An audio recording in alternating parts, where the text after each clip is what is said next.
Greetings and welcome to GRUNND Podcast, a thing that you listen if you like adventure games, art, literature, music, game development and everything in between. Our today's guest is Tony Lee.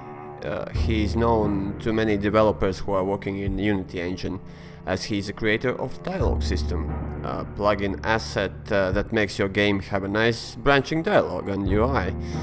Can I just mention Disco Elysium here again? Because not again, I never do that. Never. As I mentioned later, he was kind of my first person from game development scene, and I am thankful to this day for all his help and understanding. We mostly talk about his work, but in really non-technical way, also about face punching, a bit of music, of course, and games. And don't forget, GRUNND is surreal, sci-fi, narrative-driven adventure game where your choices matter. And we use Dialogue System, by the way. Follow us on Twitter, join our Discord. All links, all goodies are in show notes and grund.com. We also have a Kickstarter preview page up and running. Click that notify me button. We are starting in 2 weeks. So yeah, let's have a chat. Now. Thank you so much for agreeing to spare some time for us, for me, mere mortal, over the pond, far away. Yeah, I'm happy to talk. It's going to be fun. Let's roll back 2 years ago, somewhat around 2 years ago. I started my prototype, and you actually were, the first legitimate person from game development that I actually had a chat, even if it was support stuff. And I was scared, and in many ways you formed my first impression about people can I say indie? Well, I hope it was an okay impression. I was very happy to talk with you because the concept of your project is very interesting. Oh, thank you. Yes, it was. I couldn't wish for a better impression that I had from you, because you were so supportive and nice overall and understanding. I know you as a guy from who makes and supports Dialogue System, and then you have Quest Machine and Love-Hate System. That's correct. What have you done before, and how did you came to this place in time where you have your big awesome assets, and I presume it's your now main job? What's your story? Mm-hmm. I'm a programmer by training, a computer scientist, and I have always had an interest in video games. In fact, that's what brought me into the field of programming and computer science. And after a hiatus of doing some other activities, I finally, around 2010 or so, came back to video game development and found that the Unity engine had really taken off. So I started working on a few independent projects. One of those ended up generating some modules that I thought would be useful for indie developers, including the Dialogue System, and that's how it got a start. You are very understanding and elaborate with your support and patient. But I presume sometimes when you get a letter, maybe from me as well, you have no choice but just go like, ugh. So what calms you down? Because supporting that kind of feature probably is stressful, if not on nerves, then on time. What are your off-work joys in life? Well, first let me say that I am happy to answer questions. And that's because, as you well know, Making an independent game is a monumental task. It requires so many different disciplines, and there is so much to learn. And if I can provide a little bit of help, I always keep that in mind, and I'm very happy to assist however I can, because I know how difficult it is making an indie game, but it's so rewarding to see these games made, see these stories told that might not otherwise have been told, except for it's in some independent developer's head, and then they get it out into a form where other people can enjoy it. Okay, all right. Go ahead. But it's an evening. Enough is enough. What are your like? I gathered. Do I? Wait, I'm sorry. Oh, I just apologized to my mic. I think I remember you said that you have dogs. You're a dog person. Yes, in fact, you might hear them barking in the background. If so, I apologize. Well, that would be awesome. So they do keep me busy outside of my work hours. And apart from that, I think as many people who work in this field would agree, when you live your work life looking at a screen, very often you end up looking at a screen in your off hours too, either playing games or making your own games. So that is something that I do spend time doing in my off hours, in addition to continuing to practice martial arts. All right.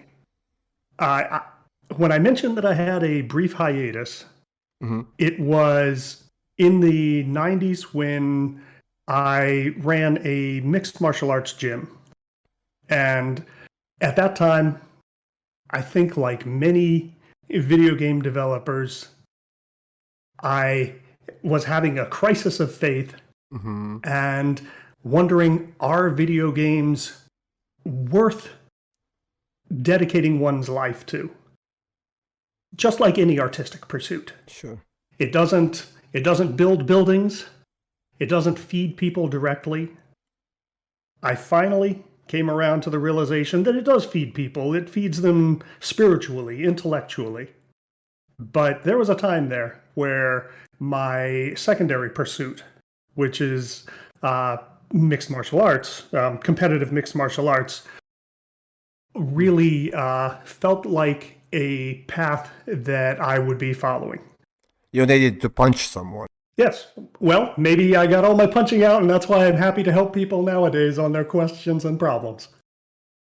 Are there lessons any lessons you transferred from your martial arts pursuit to working on games? Certainly two. The first is persistence. As you well know, working on your game for 2 years, it takes a lot of dedication, a lot of attention to detail, and just a lot of sticking to it when the going gets tough. Yeah. But the second is remembering humility. If you are practicing mixed martial arts, if you're competing, no matter how good you are, there will always be someone who will be able to beat you. And in the same thing, you may feel like you are the best writer or you have the best ideas for a video game, and there is always something to learn. I am continually learning from people that I have the privilege, to be able to assist when they're using my assets like the dialogue system or quest machine. I have a question. Well, there is a correct answer, and I wonder, will you give it to me? What kind of music do you like? What are you listening while working, or do you like work in silence? No. I think there are a few people who like to work in silence. And I think many people also say they have eclectic tastes. I will join that crowd. If I am programming, I prefer to listen to structured music like Baroque classical music. Uh-huh. However, if I'm doing something a little more artistic, writing or working on art, I actually prefer to listen to video game music. It's ambient. It doesn't have huge swings in its mood because it's meant to be essentially background music for playing the game. And so it allows me to stay focused on what I'm working on. And of course, I grew up in the 80s, so I have a soft spot for 80s rock and 80s hip hop and even 80s pop. Mm-hmm. Okay. The correct answer was metal, but well, okay, I'll forgive you. Because... Oh, hey, I have plenty of friends that I've gone to even metal concerts with, so I listen to that too.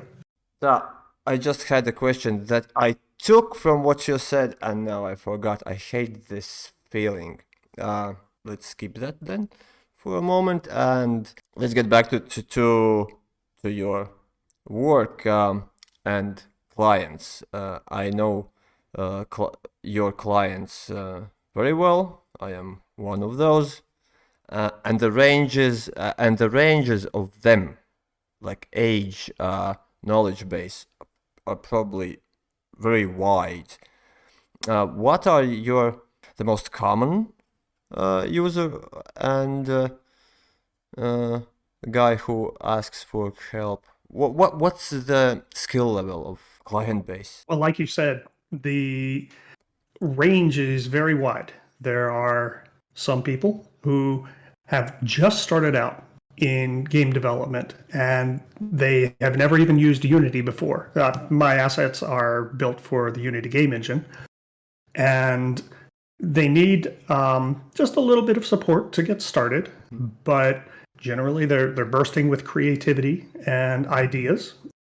But it ranges from there all the way to ex-AAA developers who are very technical, and they can dig into all of the details, and they will also contact me either to make feature requests or if they have a particular question about something deep in the code.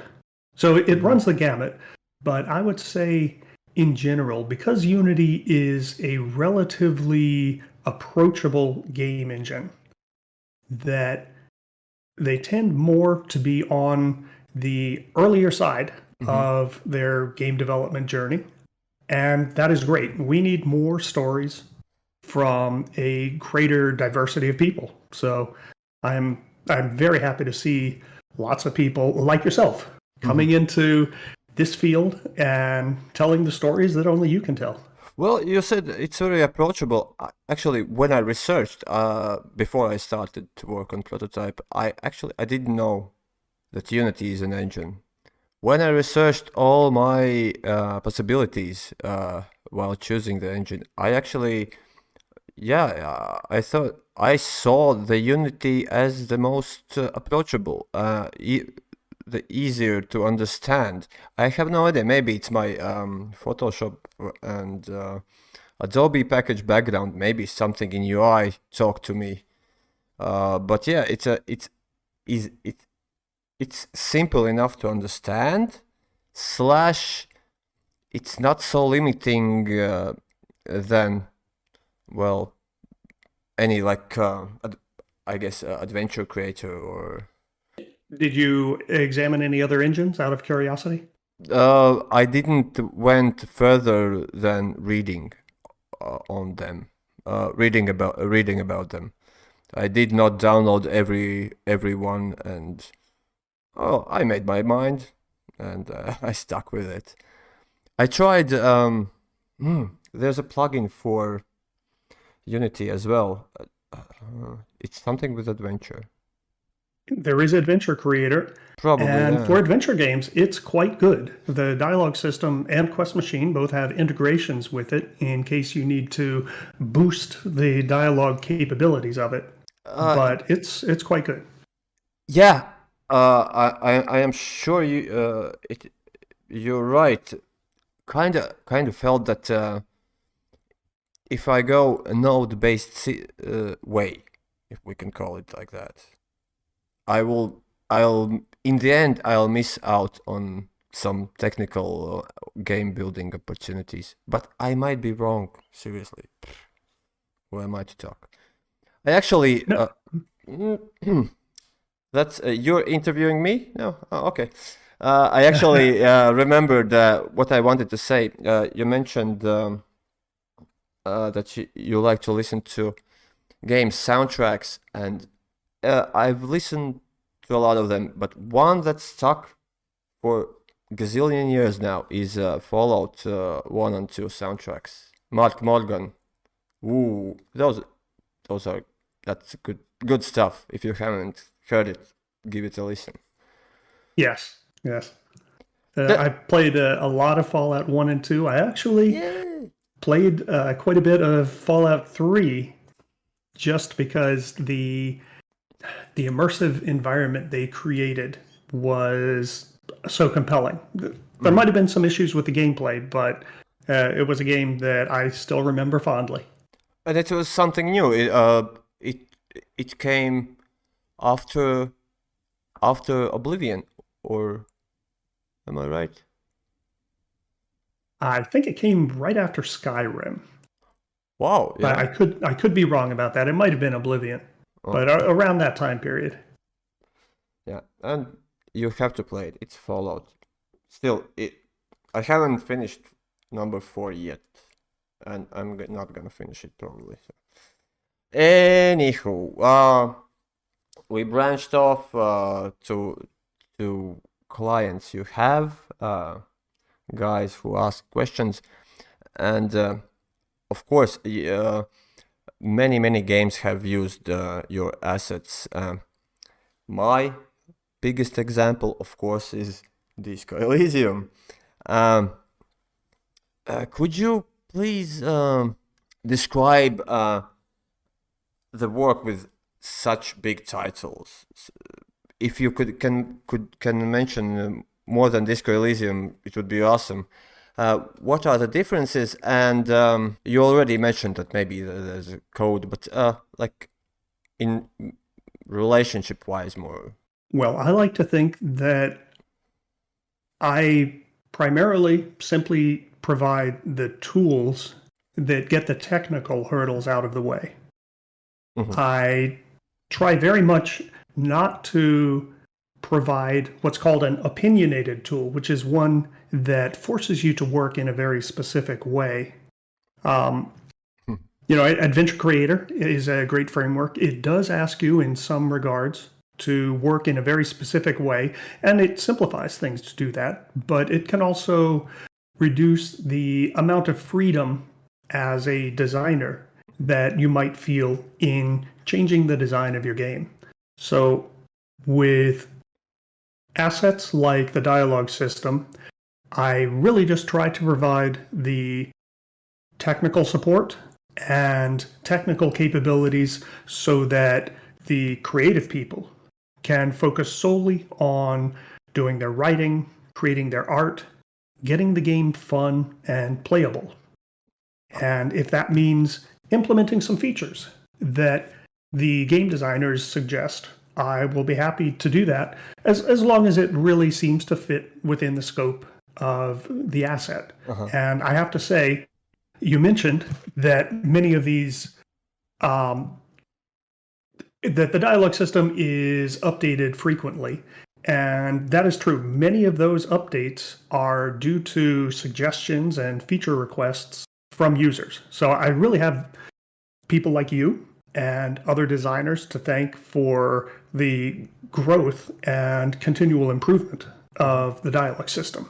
But when it comes to the creative aspect, I'm really just try to be in a support capacity, getting rid of any kind of technical obstacles that writers in particular might have getting their vision to play out in a game. That's awesome. Of course, I don't know the numbers. I'm not asking you for numbers. But still, in the end of the day, that's your living, and work on something really like making a new feature, it takes time, and are you sometimes also outsourced as a specialist, or because sometimes, and I know that I'm already over my limits of your time, and that's for $90. Well, to be blunt like that, that's too expensive for you.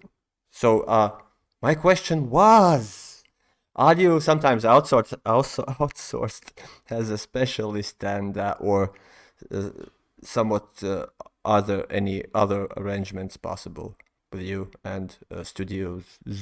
Yes, I am occasionally available for contract software engineering, but for the most part, as long as I can keep it sustainable, I like to focus mostly on developing and providing support for assets such as the assets on the Unity Asset Store, because I feel like I can contribute more broadly that way than individually on a project by project basis. And frankly, it's quite rewarding for me to be a part, even if it's a small part, of so many different projects.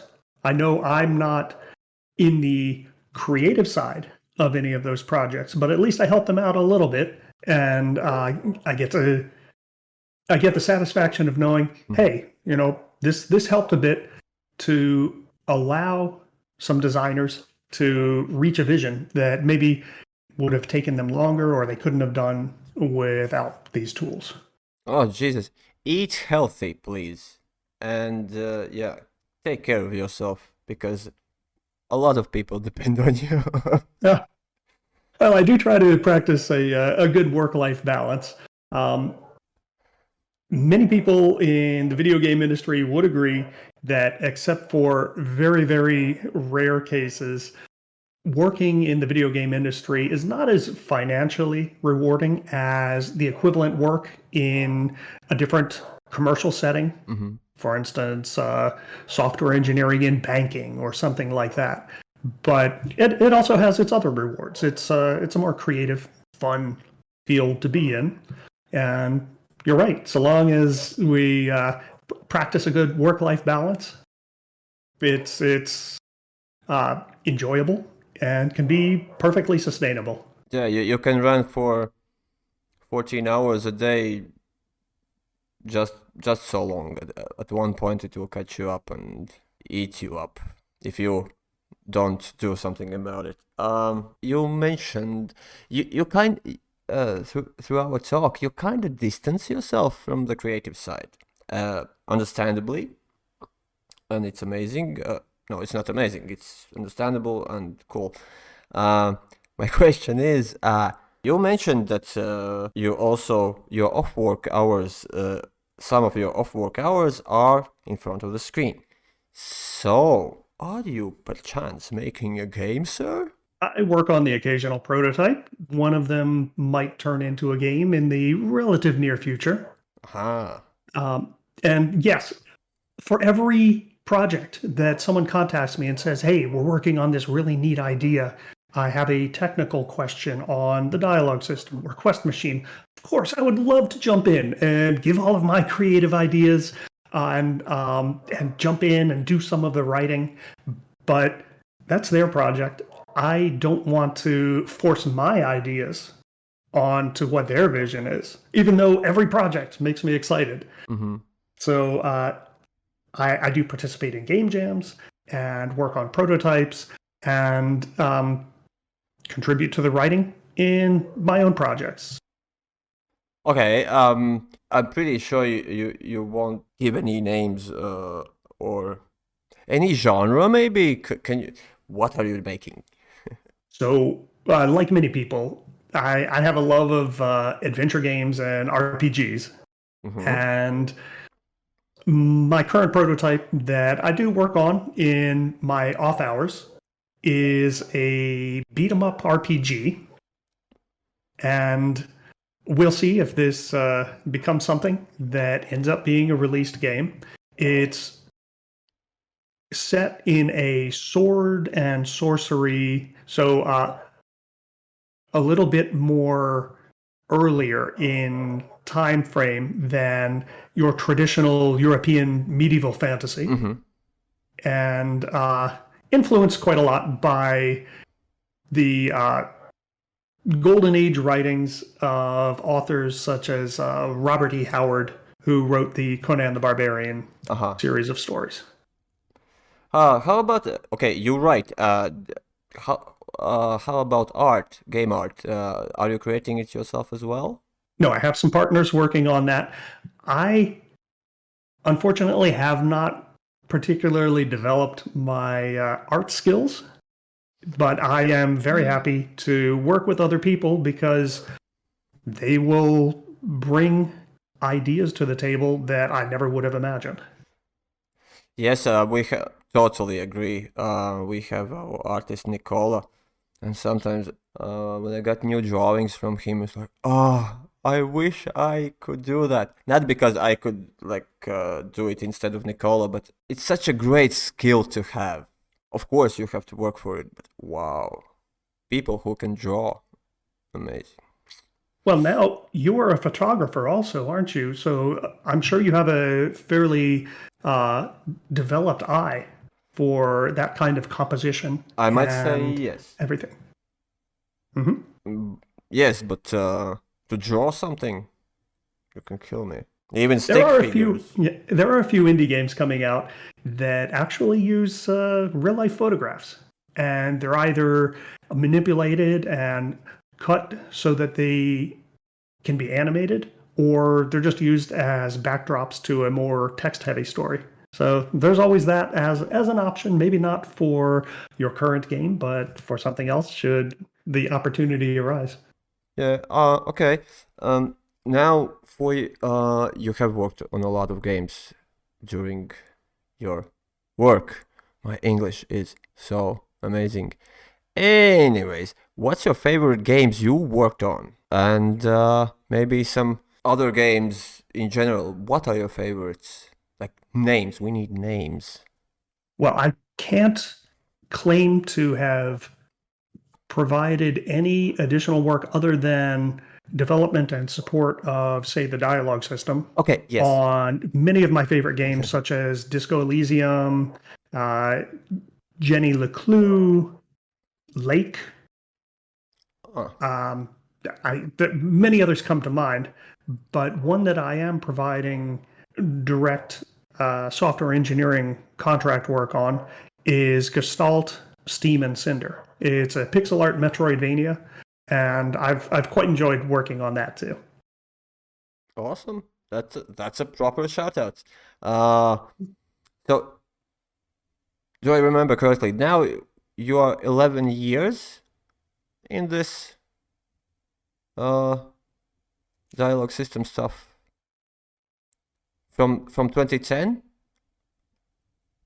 Well, let's see. 11 years working in the Unity engine.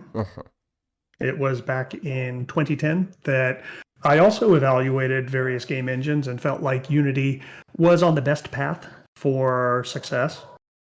But the dialogue system itself was released in 2013. So it has been 8 or 9 years since that has first come out and then just grown in use and grown in capabilities from then. Oh, it's okay. It's 8-9 years. So, what are your secret plan for the future for PixelCrushers? That's a good question. Certainly, maintaining and keeping. Yes, please. Improving the dialogue system, Quest machine, possibly introducing some other assets. My actual background is more in traditional AI, and I would like to have an opportunity to develop some assets and tools more in the AI space to supplement what the dialogue system, Quest machine, and Love-Hate do. Love-Hate is more of an AI system. Yeah. But also to continue working on my own games, large and small. I do enjoy participating in game jams also. They are an opportunity to refine my design skills, which is a separate thing from my technical engineering skills, Sure. and also explore different ideas in a very short time frame. So there's a little bit less of a drag to see these games completed. Well, so I know you're busy, and as I promised, it's half an hour. So Okay. Well, it's been great talking with you. I'd love to hear more also about Grund in your future podcasts. So, if you manage to fit in thoughts about that and about your experience making the game and what you might do with it in the future, please remember to keep that in mind for all your listeners. I would love to. I actually asked the question in Twitter, like, hey, maybe I want to make one podcast episode with questions and answers and yada yada. Nobody wrote me. So far there's not enough interest, because I don't see myself just ramble about topics I want to ramble about and cry about. But yeah, maybe in future. Maybe let's see how the November goes when we have that Kickstarter stuff. And Okay. Well, Best of luck on your Kickstarter, and it's been a pleasure talking with you. That's it. Again, left a bit more of my own ramble there. Did not edit out some things I would normally do. Let me know how it works. Kind of feel it's more proper this way, to keep me honest. Visit grund.com, wishlist Grund on Steam, play our demo, blah blah blah blah. Kickstarter, I already mentioned that as well. Yeah, in 2 weeks, November 3rd. Please back us, please support us. Thank you for listening. Till the next time.